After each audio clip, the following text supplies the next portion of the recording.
আজকে আমি ভাবলাম চলো অন্যরকম কিছু করা যাক। তখন আমি নিয়ে নিলাম মোহাম্মদপুর টাউন হল থেকে কিনা 10 টাকা দামের একটা লিপস্টিক।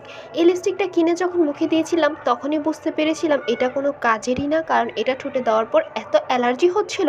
তখন ভাবলাম না, কোনো বড় কোনো ক্ষতি হওয়ার আগে এটা রেখে দিই। তারপর আমি এই লিপস্টিকটা তো সাজিয়ে রেখে দিয়েছিলাম, কোনো কাজে আসছিল না। তারপর আজকে ভেবে পড়ে ভাবলাম যাক একটু আকাম করা যাক। তারপর আমি তার সাথে নিয়ে নিয়েছিলাম 3D লিপস্টিক এর সেই ব্রাশটা।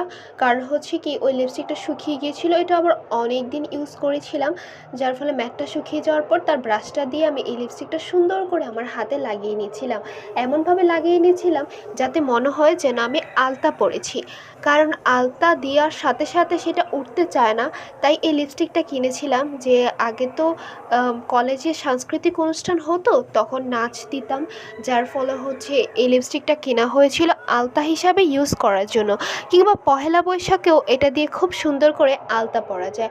আর এমনি যে নর্মাল লিপস্টিকগুলো দিয়ে আলতা পরলে খুব মায়া লাগে, কারণ হচ্ছে এই লিপস্টিকগুলো আমি 100-150 টাকা করে কিনি। 100 টাকার নিচে আমার কোনো লিপস্টিকই নেই, যার ফলে এত দামি লিপস্টিকটা হাতে দিয়ে নষ্ট করব। তার কারণে আমি মোহাম্মদপুর টাউন হল যে সাপ্তাহিক যে মেলাটা হয়, সেই মেলা থেকে আমি 10 টাকা দিয়ে এই লিপস্টিকটা কিনেছিলাম।